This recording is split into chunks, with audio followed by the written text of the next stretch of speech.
Izena eman dut hago bizi bezala. Eta nahi gustatuko litzateke ere, bestek egitea esfortzuan erekin aritzeko euskeraz. Pixka dakiena euskeraz aritzea eta ez dakiena behintzat kaixo bat bota. Hori izango zen polita bai.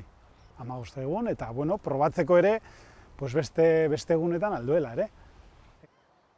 Nik uste euskara beharra bihurtu behar dela.